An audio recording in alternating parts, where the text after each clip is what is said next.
say, in Jesus' name, amen. I heard a story this week about a Irish boxer. I wanted to go back and watch and see if it came from The Quiet Man. It's been a long time since I watched that movie, but I didn't get a chance. But I heard a story this week about an Irish boxer who became a pastor. And so Donnie, he was traveling to set up he must have been an evangelist. He was traveling to set up for a speaking engagement. And wherever he was, a couple thugs came in and started making fun of him. The last thing they wanted was, church to move into their neighborhood. So they came in, they started making fun of him, and Brother Ivy, he smartly just ignored him, went on about doing his business. So one of them got irritated. He went up, got in his face, and he took a big look at him, but he didn't do anything. And so then the thug pushed him, and he just started doing his work, kept ignoring him. Well, makes the thug angrier. So he punched him, knocked him down.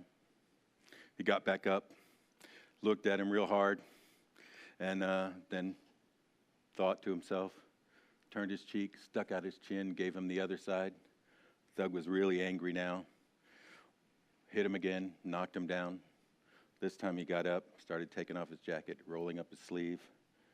He said, "The good Lord has no instructions after the other cheek." As the story goes, Brother Doug, he gave him a good walloping, both of them. Now here's the truth. We like those kind of stories. We like those kind of stories. We love movies and situations where somebody gets what's coming to them. There's something inside of us that's the way the world should be. But that's not how the Bible is. The Bible is a book that is about grace and reconciliation. And today, that's where we move into.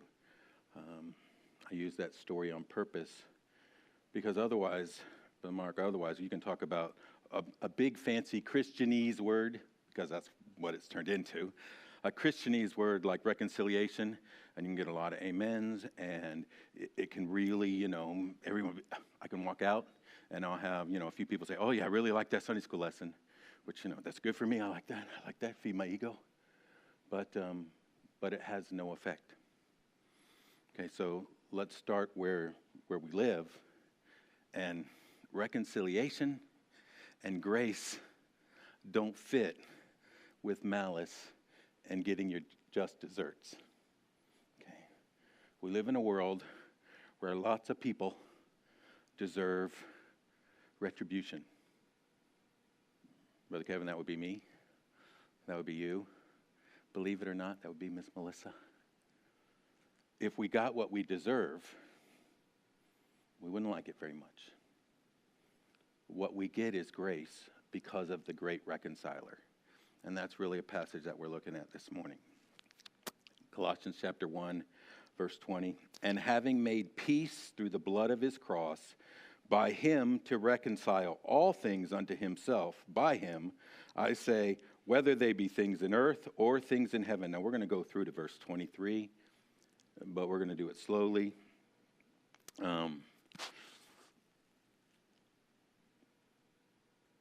Brother Ivy, this is a passage that really is needful.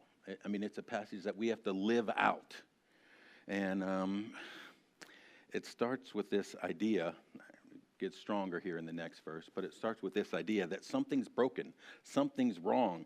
The entire world is living in an alienation. The entire world is living with this friction, with this argumentative, fighting attitude, and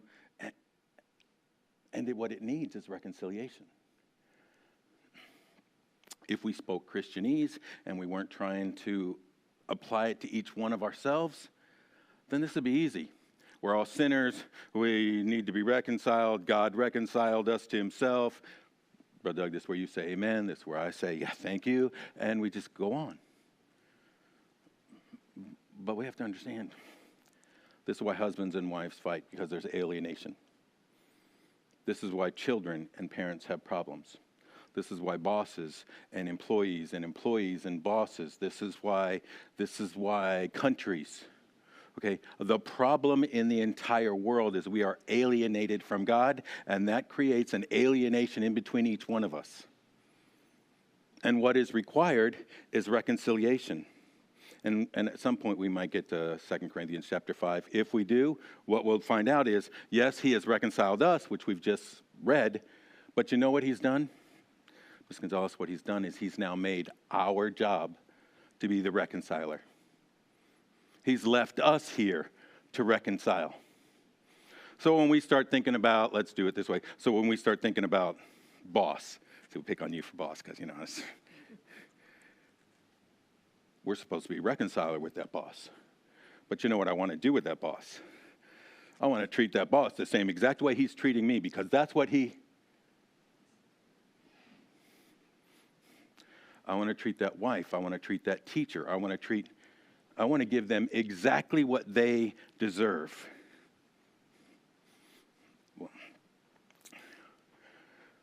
When we look at this, we're supposed to be the reconcilers, as he was the reconciler. It begins in the very beginning, and it says, and he brought peace. Doug, this all starts way back in the book of Genesis. Since the book of Genesis, the world has not been the way it's supposed to be. Which, by the way, is the definition of the word shalom. We make shalom, we say peace. That is a nice, quick overview definition of the word shalom. But it means peace because things are the way they're supposed to be. When things were created in the garden, it was good. There was peace. Man got along with the animals. Animals got along with the animals. We all walked with God. Nature worked together the way it was supposed to. Since the fall, not only does man not have relationship with God, but we have struggle one with another. And all of creation is not the way it's supposed to be. There is no peace on this earth. When he's come to bring peace as the reconciler, he's come to fix all of that. But he's left us to be the reconcilers all along the way. The fall begins with this idea of self-rule. I mean, what did Satan do? God's holding out on you. You should be able to do this and decide this on your own. You should have all the power yourself. And since then, we live in a world full of self-rule. Daniel, you and your lovely wife, if you have marriage issues, it's going to be because you want it your way and she wants it her way. I'm sure you don't. But at some point that will happen. That is not the way it's supposed to be. It requires a reconciler.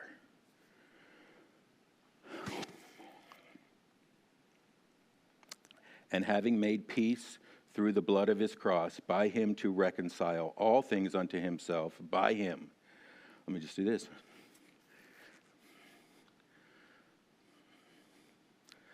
Oh, Daniel, it's so nice that you're here because this was like kind of ugly topic, and I need somebody who's not going to get offended. So let's just, when there's issues in the home, it's his fault, right? Just say yes. Everybody in this room knows him. When there's issues in the house, it's always Daniel's fault. Always, always, always Daniel's fault, right? I concur. Well, let me tell you, here's the problem. Jesus was the reconciler. You know who caused the separation? We did. We did. She's helping you out. We caused the separation. But who had to be the reconciler? The strong one. It's always Daniel's fault. You know what that means? The strong one's going to have to be the reconciler.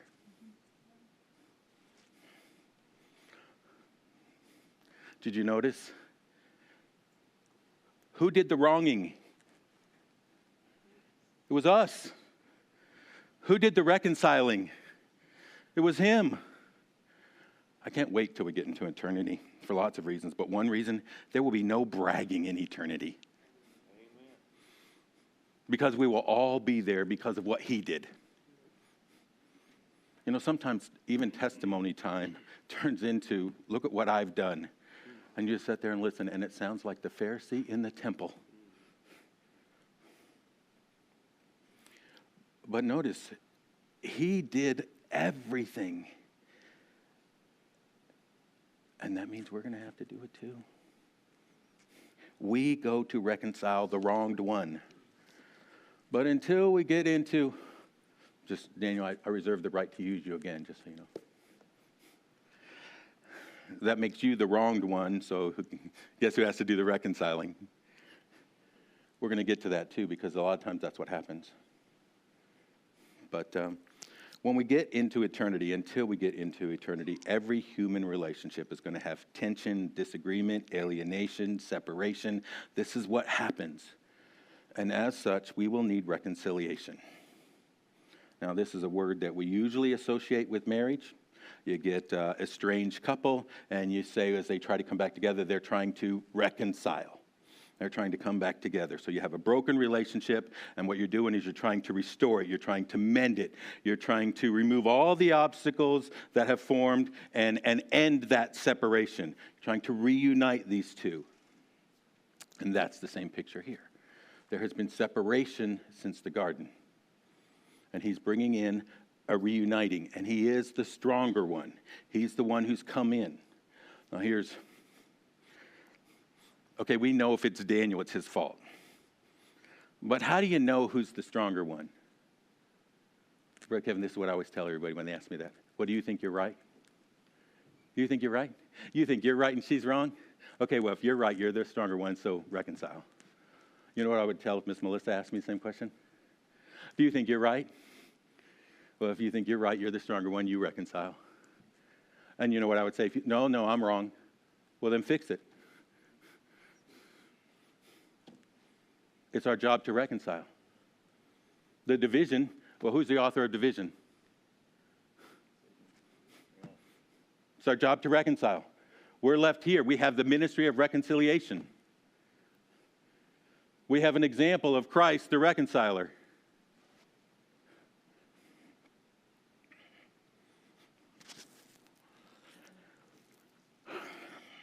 I'll do this too. Here's where we get to use you again, Daniel. And then we'll be done.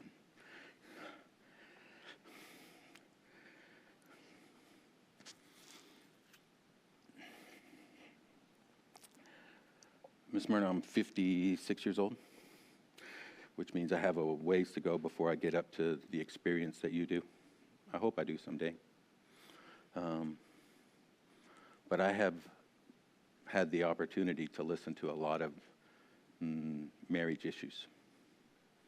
And really that's where my conversation goes. All right, the stronger one has to do the reconciliation. Who's the stronger one? Do you think you're right? Have at it. It's usually not that. I try to have a little more kindness and compassion and sympathy. But I end up there if we're not getting through. But then after a while, this is what will happen. You know, if this is a continual marriage issue, Daniel, this is what happens. You find out that one person, we'll say the stronger, she says, he's just assuming every time that I'll have to go and reconcile. He's not changing. He's not growing. He's not trying. All of this pressure on me, always having to go, always having to give, always having to, you know, for a little while, I'd say, oh, you mean being long-suffering and being loving? And let's go read 1 Corinthians 13. But after a while, you know, you don't want to hear that. And you say, I'm just drained. I have nothing left to give. He sucked it all out of me. Daniel, you're a terrible person. And I'm going to tell you that's a hard place. Because I have nothing left to say to you except God calls us to love. How long is long suffering? That's a tough place. Which is why we should tell every young person, be careful who you pick. Okay. But this is the picture I want you to have. Brother Kevin, we have a relationship. And every analogy falls weak somewhere, okay? Because he's never going to be emptied. But I do think lots of times we presume on him. And we refuse to grow. and we refuse to be thankful, and we refuse to invest. And then we say, it doesn't feel like it used to. Well, because we have smacked our groom daily. And Daniel, he's knocking, and he's calling, and he's pleading. I don't think, this is where the analogy gets weak. I don't think we ever change his nature. He's immutable. But this is what happens.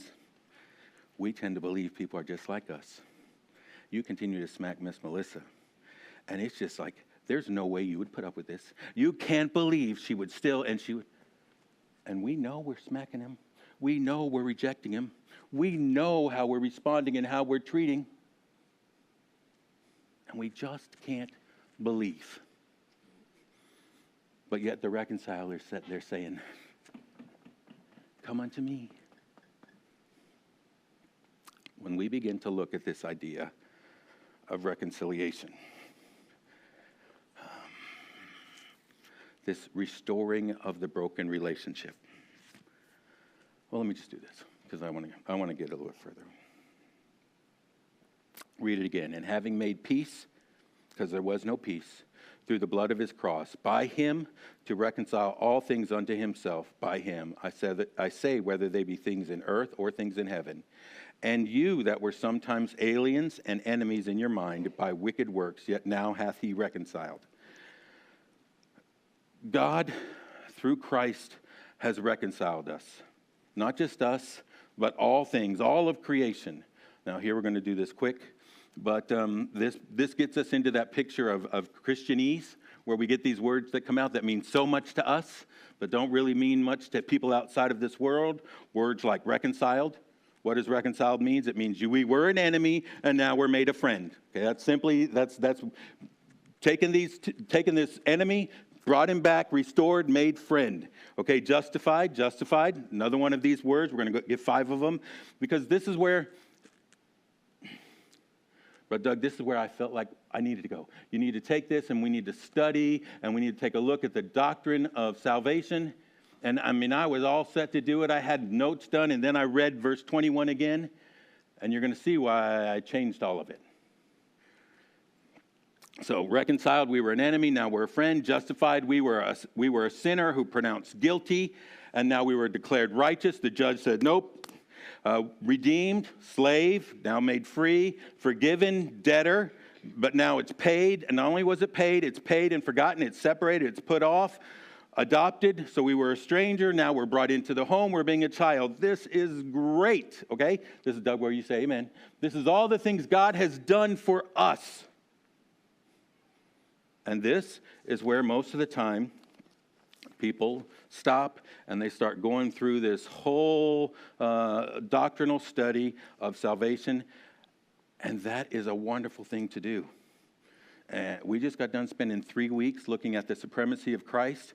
Ms. Melissa, I thought we'd spend about 3 weeks going through here looking at salvation, and I was so excited.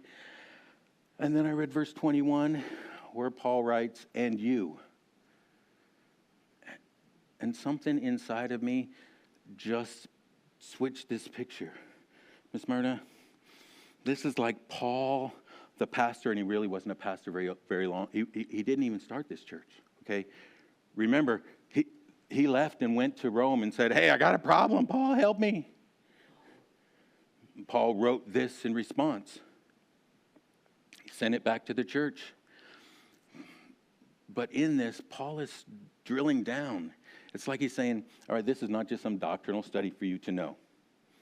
Okay, we just spent all this time affirming who Christ is and what he's done.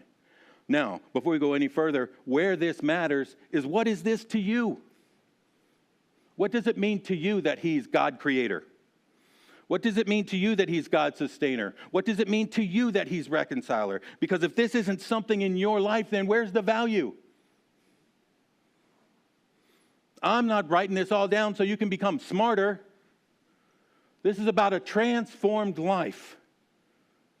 And if it's going to transform your life, then he needs to be these things to you.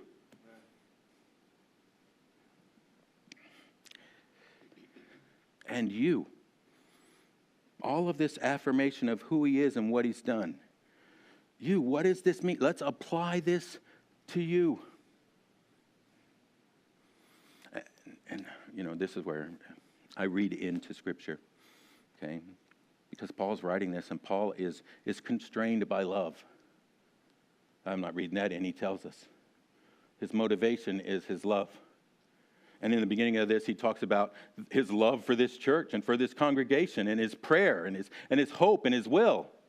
I mean, they had gotten into his heart, Brother Doug. And I just see him stopping right now. Preacher's going to preach this morning, and he's going to preach something on gratefulness or thankfulness, starting a new series. And in the end, if you pay attention, you will see his heart. Because we will have an invitation, and that invitation will, what does it mean to you? All that he has done for you, the reconciler, the redeemer, the justifier, the adopter, the debt-paying forgiver. What does that mean to you? Has that affected your life? Does that change how you view, how you respond, how you work, what you desire? Is that something inside of you? Because that's right here. It's all of this stuff we've covered. And you, let me remind you who you are. And there are three things he goes through here. The first thing, let me remind you, you had a past. Before there was him, before verse 7, before, as ye also learned of Epaphras, before Epaphras showed up in Colossae and said, let me tell you about this Jesus, let me tell you about the Christ, let me tell you about the Messiah, let me tell you about the cross, let me tell you about the resurrection, let me give you hope in this time when Rome is putting their thumb on your neck. Before this, you had a past. And this is who you were. In your past, you were aliens. You were alienated. You were separated. It wasn't the same. Isaiah 59 tells us that our iniquities have separated us. Goes on to say, we are hiding ourselves from him. We're not even trying. Oh, yeah, you don't know I am. No, we're not. Again, this is where Brother Doug's back there saying, yeah, that's right. We're sinners. We were born sinners. We're good with that. We know that to be a truth. But sometimes we don't live that way. Here. Oh, ready, Daniel? I'm going to live that way. You know what that means? That means that little girl that I can't wait to hold again is not angry and independent and demanding, and I don't want to say too many more things that sound like it, and cute. She's not all of those things just because of her parents' bad behavior and she caught them. She's all of those things because she is alienated from God. And as she grows up, that will either grow to a place where she learns to hide it and she gets more and more frustrated with life, or she becomes openly rebellious, or she surrenders and the reconciler will unite her. But there is something inside of us it's not just our society outside the walls. There is something inside of us that wants to believe we're basically good. Oh, Brother Jeremy, that's not true. I know I'm just a sinner. I'm just a sinner, and another sinner showed me where I get bread, and now I'm... Okay. If we believed that, we would be more thankful. We would be more dependent. We would not go days without thanking him and without talking to him and without trusting him and without seeking what he wants for us. We would define what is a good life differently. We would not depend on our own wisdom to solve situations.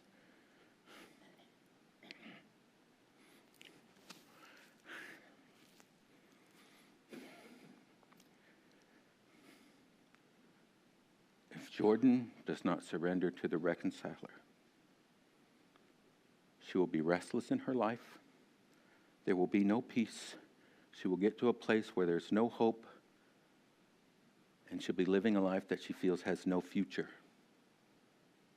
That is a description of our world.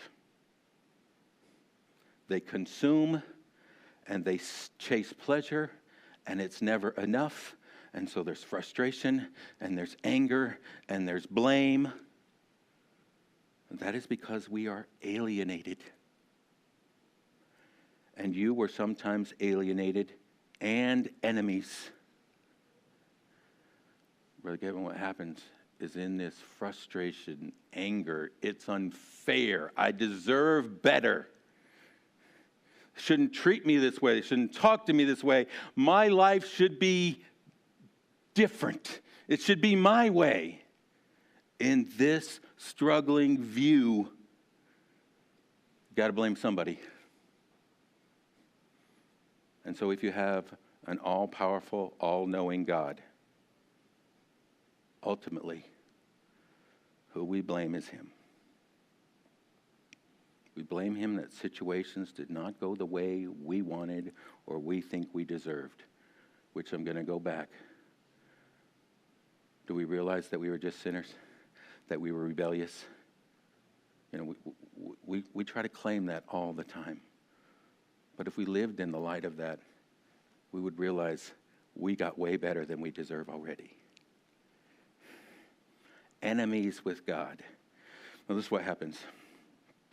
Donnie, if you try to tell somebody who's not surrendered their life to the Bible, that they're an enemy of God, they're going to tell you you're crazy. No, I'm not. Just say it 2 or 3 more times, and they're going to get angrier and angrier. Now, you know who said that? God did. So as they say, they're not angry with God. You know what they're showing you? Their anger and animosity towards God. And the more we go and talk about the Word of God, there is only 2 choices. You're going to either accept it and surrender it, or you are going to get angry and fight. People are not apathetic to God. They're not apathetic. We are antagonistic, or we are surrendered. There really isn't anything in the middle. Well, I am. No, you can try to block it out. You can live in frustration. Mike, you can turn it down. You can narcotic it away. You can drink it away. You can chase it till you're so busy you don't have to look at it. But when confronted with God, the reality of God, you will surrender, or you're going to get angry. Because since the garden, who's going to sit on the throne? Him or me? There can only be one king. Enemies? Okay, well, if I'm trying to sit on the throne, that means I'm trying to overthrow him. Well, I'm not. People can believe that if they want to, and I'm not ugly with Christians. No, look, there can only be one person sitting on the throne. It's God, or if it's you, you're attacking him. You're trying to tear him down. Now, Brother Rick, that's real nice. If we want to, that's the world out there. Well, that's our heart. Who's sitting on the throne in my heart?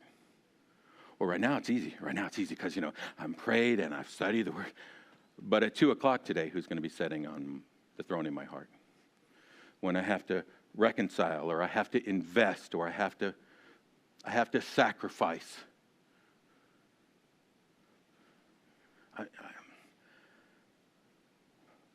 I will tell you, one of the most influential verses that I have ever read, I cannot get away from. If I be lifted up, I will draw all men unto me. Brother Moyer, it just makes me ask all the time, who am I lifting up? What Jesus am I showing forth? In my own anger, in my own resentment, in my own I deserve better, in my own, all those things that I can justify to myself, and then I'll pick the person I can justify it to too. That does not fit with what's going on right here. Let me tell you, this is already the church. Paul's not writing this to them so they get saved. He's writing this to them so that they are changed in the heart. Brother Hank, we're to be the reconciler. We're to understand that we were once separated, and not only were we separated, we were enemies. And he did it all. I do want to put this verse up there. Jade's up there. Jade, give me Romans 1. For the wrath of God is revealed from heaven against all ungodliness and unrighteousness of men who hold the truth in unrighteousness, because that which may be known of God is manifested in them, for God hath showed it unto them. For the invisible things of him from the creation of the world are clearly seen, being understood by the things that are made, even his eternal power and his Godhead, so that they are without excuse. That's 3 verses that just simply say, there is a God, he's declared himself to be God, and no man can say, God, you didn't give me enough evidence. We have to choose to deny the evidence. We choose to stay separated. We choose to smack away the reconciler. We choose to be an enemy. We throw the attack. This is what he says. Because that when they knew God, they glorified him not as God. That even tells us the why. Mike, the why is because I want to make the decisions in my life, and I want them to work out. And if they don't work out the way I want them to work out, I want to blame him because I should be God over all of this. Does that make sense? Actually, it makes positively no sense, but it makes sense because we do it, and we know so many people who want to do it. You're a manager. You have employees who want to do their job their way. And then they want you to be accountable when it doesn't work. Isn't that just absolutely infuriating? Because if they would just listen, if they would listen and it didn't work, you'd take the blame. But if they would just listen, it would work. Well, we have a God who gave us all the instructions, and if we would just listen, it would work. But we want to do it our way, and then we want to blame him. And we want to deny all the instructions he's ever given so that we can stay on the throne.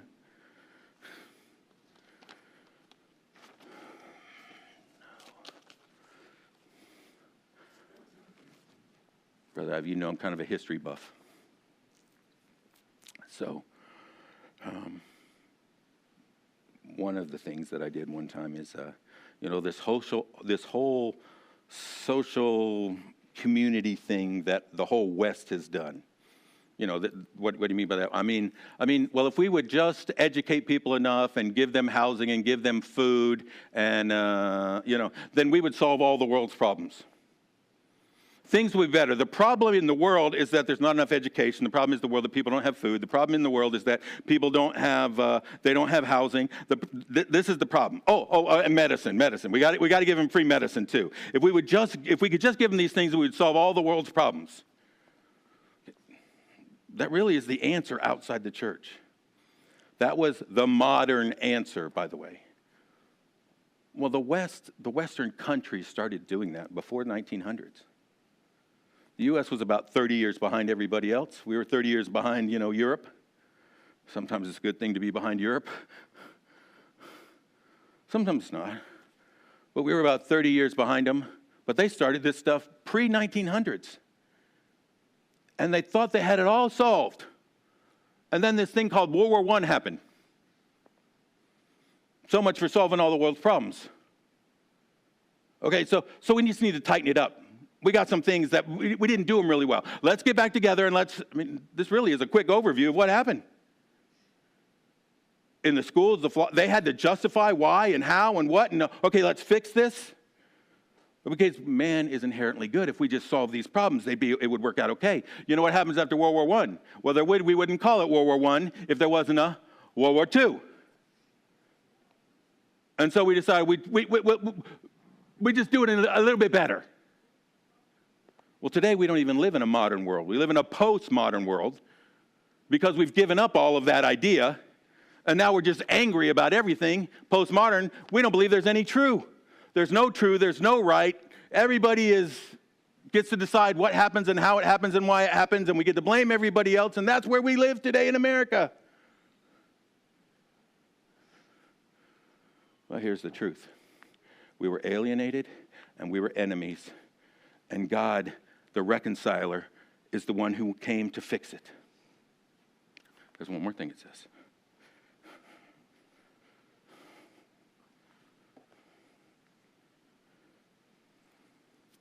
And you that were sometimes alienated and enemies in your mind by wicked works, yet hath he reconciled. So, Brother Doug, we were alienated, we were enemies, and you know what we were doing? Wicked works. We were evil. We were swinging and we were ugly and we were going directly opposed to him. Chapter 3, which we'll get to in a little while, begin reading in like verse 5.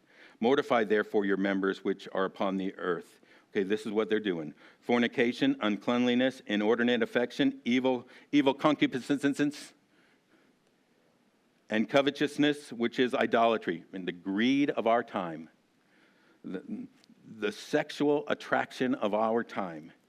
For which things sake the wrath of God cometh on the children of disobedience, in the which ye also walked sometimes when ye lived in them. He's referencing back again. You had a beginning, Brother Kevin, there was a before. And in the before, this is where you were. But now ye also put off these: anger, wrath, malice. Malice is one of those words we just throw out there all the time. But again, malice means just wanting people to get what's coming to them. We celebrate that sometimes. Did you watch the news? I'm so glad they got what was coming to them. Blasphemy, filthy communication out of your mouth. Lie not one to another. Look, this is who you were. These are the wicked works. Once you were hopeless, you were destructive, you were empty. Verse 22. But now, in the body of his flesh, through death, to present you holy and unblameable and unreprovable in his sight. Daniel, that's not who we are. That's who we were. Remember who you were. Don't take it for granted who you were, because that's still there. The flesh is still in you. When you get to chapter 3, you got to mortify these things. You got to put them to death. This is a daily decision. They'll rise back up. They'll start growing like a weed. They'll destroy your viewpoint. They'll destroy family. They'll destroy occupation. They'll destroy future. They'll take away hope. That's what he's given you. It'll take all that away from you.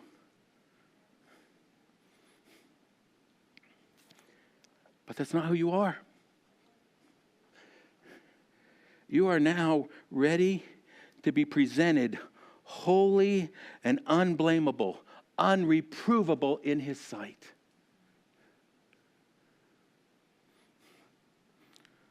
Do we not have something to be thankful for? Should it not change our life? Now 23 gets this complicated if, but we have 3 minutes, so we're not going to look at that complicated if. Maybe next week. But when we get to these 2 little verses, it's a great place to jump off into a doctrinal study of those 5 big salvation words. But I don't think that's what Paul was doing. I think Paul did exactly this. And this is who you were. And if we're going to study it in context, I think that's how we have to look at it. And this is who we were. And this is who we are. And that should affect us. But Doug, you close in a word of prayer this morning?